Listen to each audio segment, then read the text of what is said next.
Right, let's move on and talk Chelsea, Aston Villa, Lukaku back at the bridge. How excited are we, Don? What a player. What a player. It was a good matchup last week against Van Dijk, wasn't it? That was a proper matchup.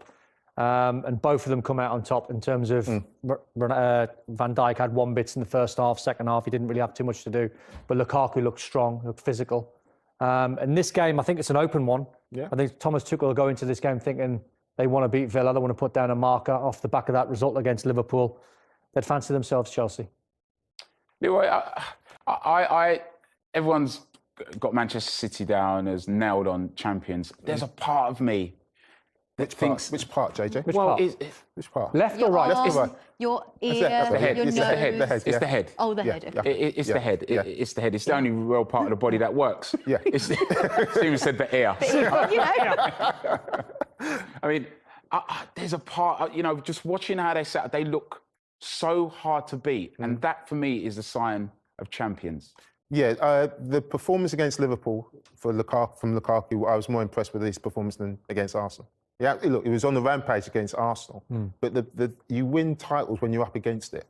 And I saw the way that Chelsea approached it, and as I said, the way they were organised. Obviously, Thomas Tuchel had worked on it. But to have the players then to implement it in the way that they did, because they still looked like they could go and win the game.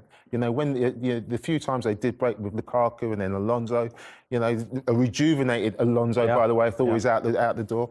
I thought that was a really impressive performance. And those little nagging doubts at the start of the season, are Chelsea in it? Well, I say yes, they are definitely in it after that performance. And Lukaku is the key. Timo Werner hasn't hasn't played a game, hasn't started a game for Chelsea. And I thought he did well. I thought it was, even though he didn't score goals, I thought he gave Chelsea a different threat. Hasn't started a game.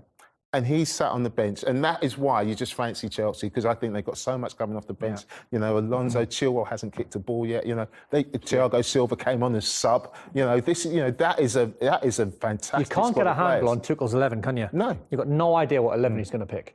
So the players are on their toes every single day. And I guess that's what you need, isn't it? For them to be successful, there is that competition within the dressing room for places, so everyone has to be on their game. It keeps the edge. It keeps the edge. If you're a coach and you're coming into training, you're going to put a session on, there's a competitive edge because the players are hungry. Because Chilwell's thinking, well, I thought I was going to be number one left-back at the start of the season. As Leroy said, there's been times when Emerson's come on before him.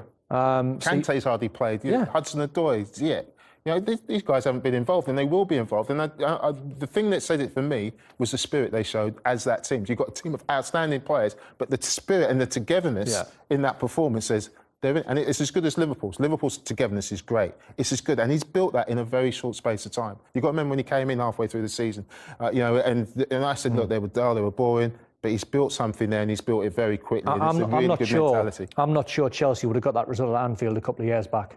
I think this is what you're now seeing in Thomas Tuchel. That second half performance, backs against the wall, the way they were drilled, the way they're doing their jobs, the way the manager made changes if someone was getting a bit fatigued. I don't think they would have got that under Frank. I think they were a good side, Chelsea, going forward under Frank. Really exciting. Yeah. But elite managers get results like that. It's an interesting point. It told me a lot about Chelsea. Because we always talk, don't we, about the fact that we've got the best players in the world in the Premier League now. We're talking about Ronaldo, we're talking about Lukaku, all of these incredible players. But we are so lucky to have the calibre of manager that we have in terms of Tuchel, Klopp, Pep. I mean, there are no better managers than those ones in the world. Absolutely. And look, the proof's in when a vacancy becomes available, we're looking around saying, who can come in? Well, we've already got the best managers. Before we said, we'll go and get him from Italy, we'll go and get him from Spain. We've already got the best managers. Yeah. And they're operating in a way that suggests that they're getting better and they're determined to stay here in the best league in the world and go up against each other. And Pep has dictated that. That's why Tuchel and Klopp are fantastic, because they go head to head and sometimes they come out on top. Very exciting. Nice one. Quick prediction, Don. 3-0. Only lost one at home in 16. Chelsea 3-0. Nice I read it on the barn there. Well done, good start. Well done. Didn't have to say that. Yeah, we would have thought you were just brilliant. I'll go 4-1 Chelsea. Okay, nice. Thank you very much, guys.